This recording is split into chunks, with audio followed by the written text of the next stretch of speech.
Michigan Magazine is kept on the road by our many Michigan friends. Thunder Bay Resort, a destination for all seasons with special events and packages. Thunder Bay Resort in Hillman. Cops and Donuts Bakery, downtown Clare, a winning combination. Cops and Donuts.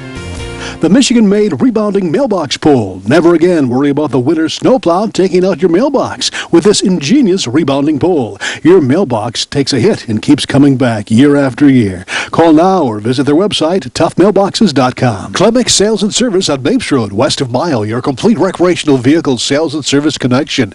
Visit their beautiful showroom of new and pre-owned ATVs, lawnmowers, power equipment, snowmobiles, utility vehicles, and more. Clemix Sales and Service is also the home of the American-made Victory motorcycle line on display at Clemix on Mapes Road, Mio. Hi, welcome to Michigan Magazine. I'm Barry Stutzman. Glad you could join us as we welcome spring to Michigan with visions of open water, majestic forests and streams, with countless festivals and family-friendly adventures right in our own backyard. We're primed and ready to shake those cabin fever blues on this edition of Michigan Magazine. Have you ever ventured deep underneath Michigan's surface, climbed through mysterious passageways of an abandoned mine, and came face to face with a purported ghost? You know you can do that here in Michigan.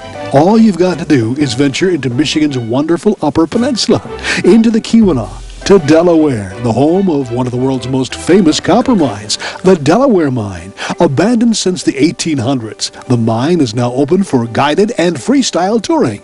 We journey hundreds of feet beneath the surface to see what the copper miners of yesterday experienced. And wouldn't you know it, those who joined us actually ran face to face into the ghost of the Delaware Mine. Then on today's show, we visit the future of Michigan when we stop at Mio AuSable High School to witness vocational education in action through a junior achievement program that gives students hands-on experience in school construction projects through a local nonprofit tech school called MyFair. Today, students from Fairview and Mio High School are installing handmade wooden lockers for the Thunderbolt's new locker room facilities, saving the district taxpayers thousands of dollars and at the same time giving students college credit. Our journeys then take us to a state Humane Society animal shelter as we begin a new series promoting animal adoption. We'll first check in with the Ogemaw County Humane Society for a look at the most recent residents of this low-kill facility. Your next best friend may be one of today's stars, so stay tuned. It's all coming up on the Spring 2013 edition of Michigan Magazine.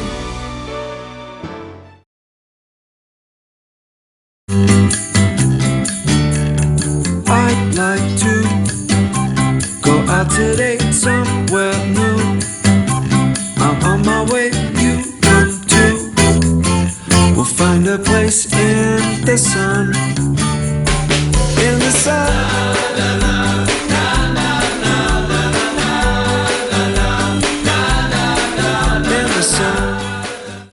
Nearly everyone has heard that saying, "Go west, young man, go west." But many will mistakenly think that when Horace Greeley coined that phrase, he was referring to the California gold rush. But according to UP historians, he was referring to the discovery of copper in the Keweenaw Peninsula, which preceded the gold rush and produced much more monetarily than gold ever did. As a matter of fact, Greeley himself held interest in Upper Peninsula copper mining and was on the board of directors of the Delaware Copper Mine. Delaware, once a bustling community, is now a ghost town, situated near Copper Harbor on US 41, north of Calumet. This region of Michigan is the only region known that contains large quantities of copper in its pure form, known as mass or native copper. The copper mines in the UP have produced more copper than any other location in the world. Most of these mines remain idle because of low copper prices. One of the largest copper mines ever to open in the UP is still remembered by name, the Delaware Mine, last mined actively in 1887. That's our next stop on Michigan Magazine. To preserve the unique heritage of the copper industry, this mine was purchased by Keweenaw native Tom Pointer. Tom has reopened one of the mines to the public and has a staff on hand to actively give walk-through interpretive tours of the mines and the impact this industry had on Michigan and the nation. This mine is quite old. They started about 1847 mining right here, and they finally closed it in 1887. Now back in about 1976, I was thinking about opening a mine for a tourist attraction. So I started looking throughout this area around Copper Harbor and Keweenaw County. I looked at quite a few, and when I finally got a chance to look through this mine, we found this was the most interesting, fabulous mine you could get into. So I purchased it from Universal Oil Products, which is Lake Superior Land Company now, and over the years we've developed it into a tourist attraction. Now, how was copper discovered? I mean, was there actual holes, or did they happen to see it on the surface? How did they discover it? They would find it on the surface. As they explored through this area, you could find veins outcropping right on the surface through the rock. So as the miners would find this, they'd drill and blast and put tunnels into the hills, hoping this vein would hold up for a long time. Sometimes it did, sometimes it didn't. It varied from tiny little flakes of copper up to the largest piece weighing 500 tons. Commercially, like I say, they started the explorations on this property in 1847. By the 1850s, they were running very heavy through the 1870s. And by 1887, this mine had pretty well played out. They'd been down 10 levels, almost 1,400 feet, and they just ran out of copper. So this mine closed. But throughout this area, there was still mining down toward Calumet. They actually operated copper mines up here until 1968. That's the last one in Calumet. Now, the only other copper mine still operating is at White Pine. That's near the Porcupine Mountain area, near Ontonagon. That started in 1958 and still operates today. Mm-hmm. Now, you're saying that we're on the first level then. I mean, there's how many more levels do we've got to go? That's right. We've got 9 more levels below this. Oh, this level goes across almost 2,000 feet. My gosh. Now, how did they get the miners down into this level? Did they walk, climb, or?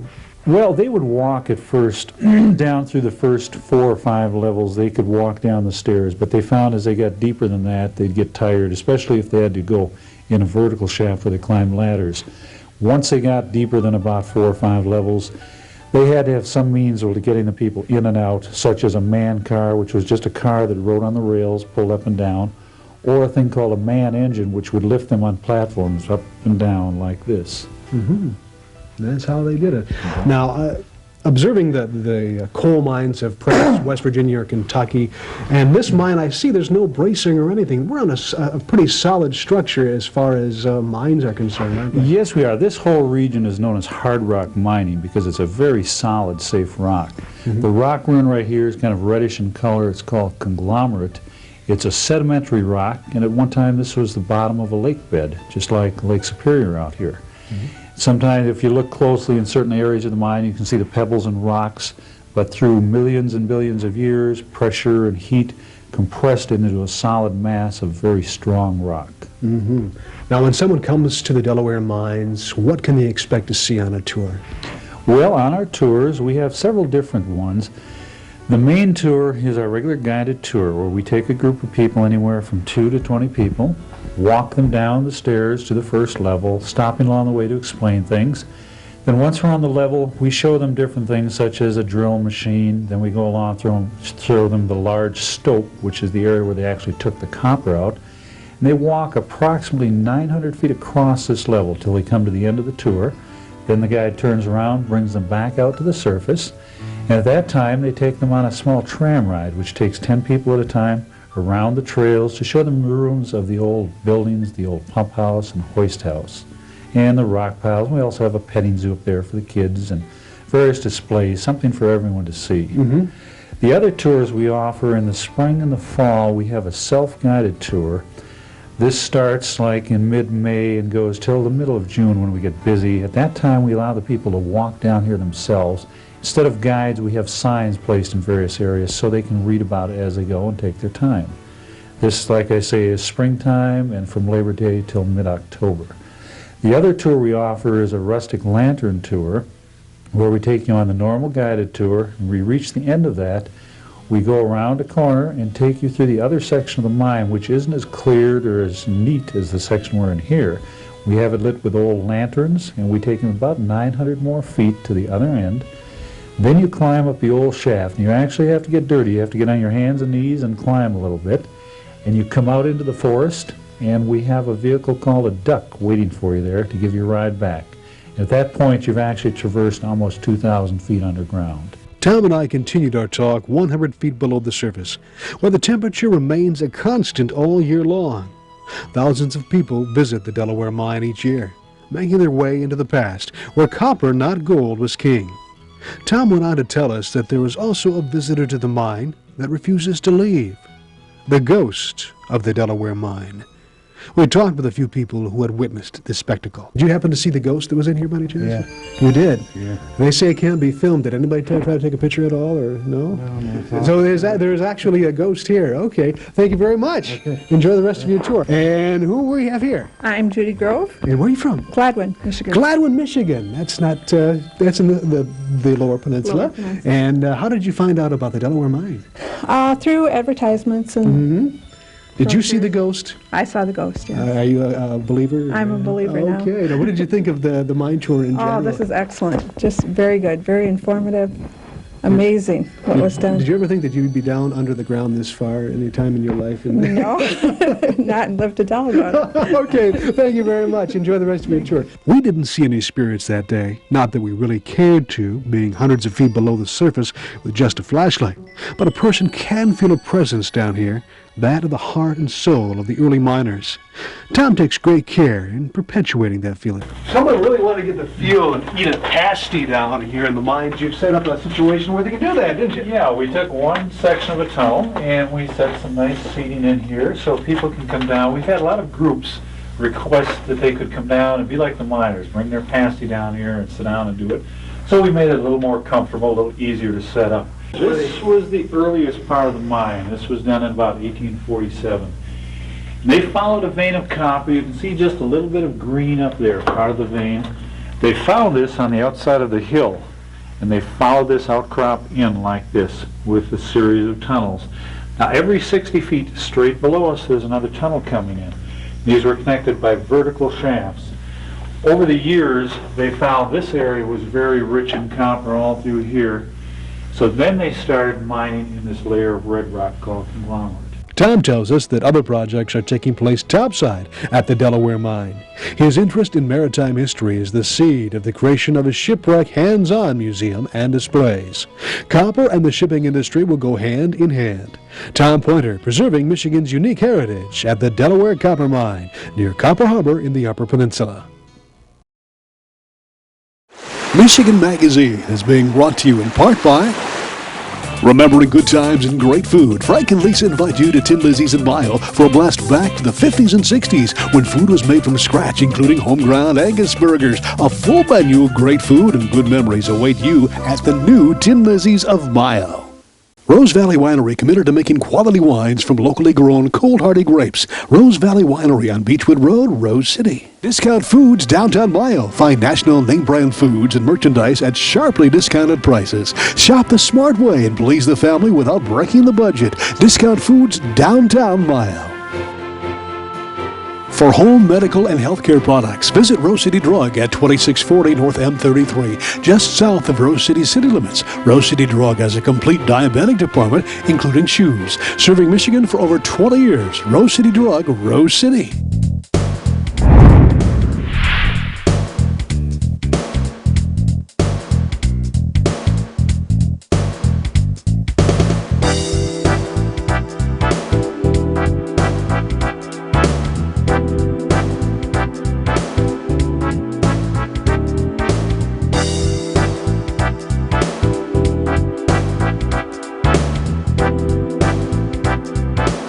It's a win-win situation for the students and the community in general. I mean, bringing the kids together, and they've got something here that they can really be proud of, too. Oh, sure. The place is going to be absolutely gorgeous. A sideline to that, all the drywall that's been hung throughout this entire building was done by students last summer with me and a couple other adult volunteers.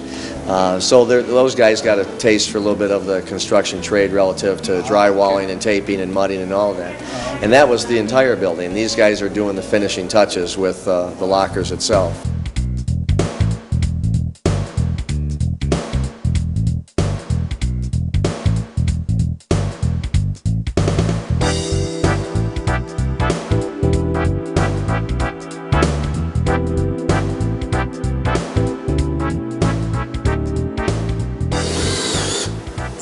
The students are installing the lockers that they made out at My Fair Achieves, and they worked very hard on it, and and this is the day that they're installing them, getting them ready for the football season next year. We've got 14 or 15 students in the program now, and We've got kids from both Fairview and Mio Yes. coming together, aren't we? yep, Fairview and Mio. It's dual enrolled with Kirtland College.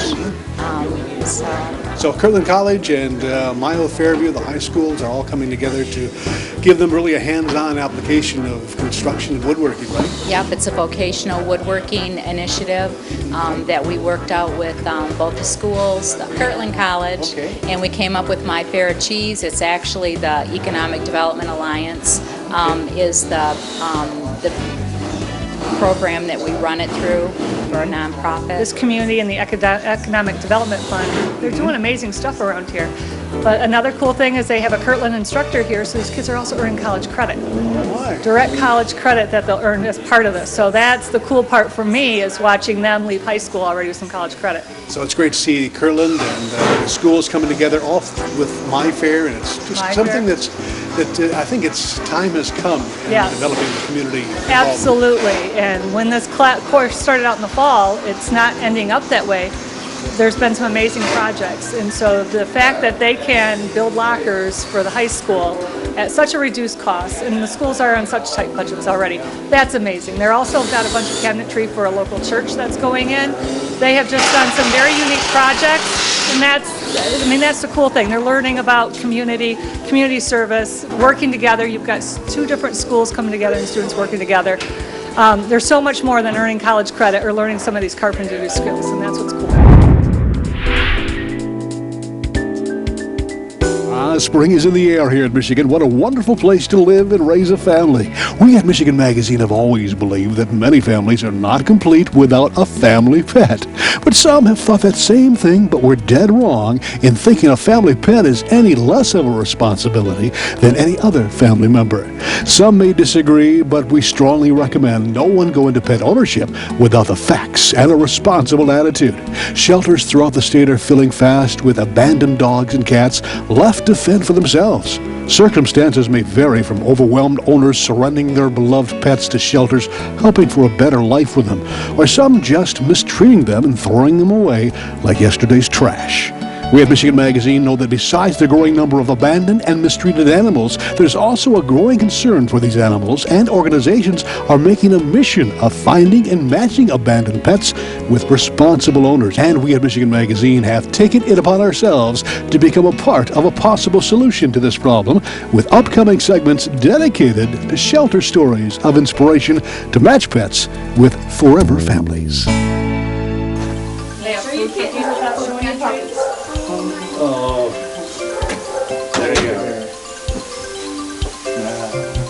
This is Madeline, she's a female, and this is Ted. We have two more brothers, but I couldn't carry them all out here.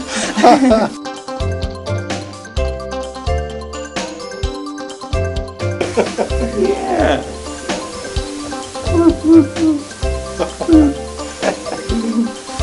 There you go. Oh, look at that cute little face. Huh? You say hi, Bentley.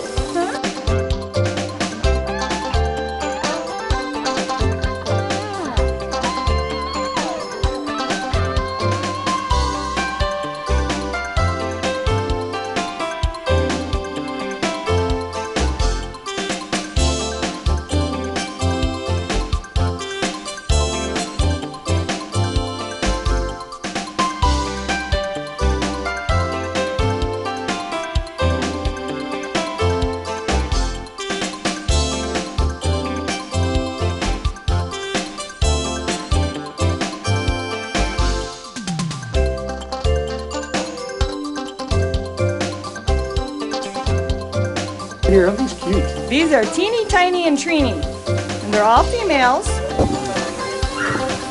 Oh, we got a lot of company. Oh, it was cold. It definitely was cold.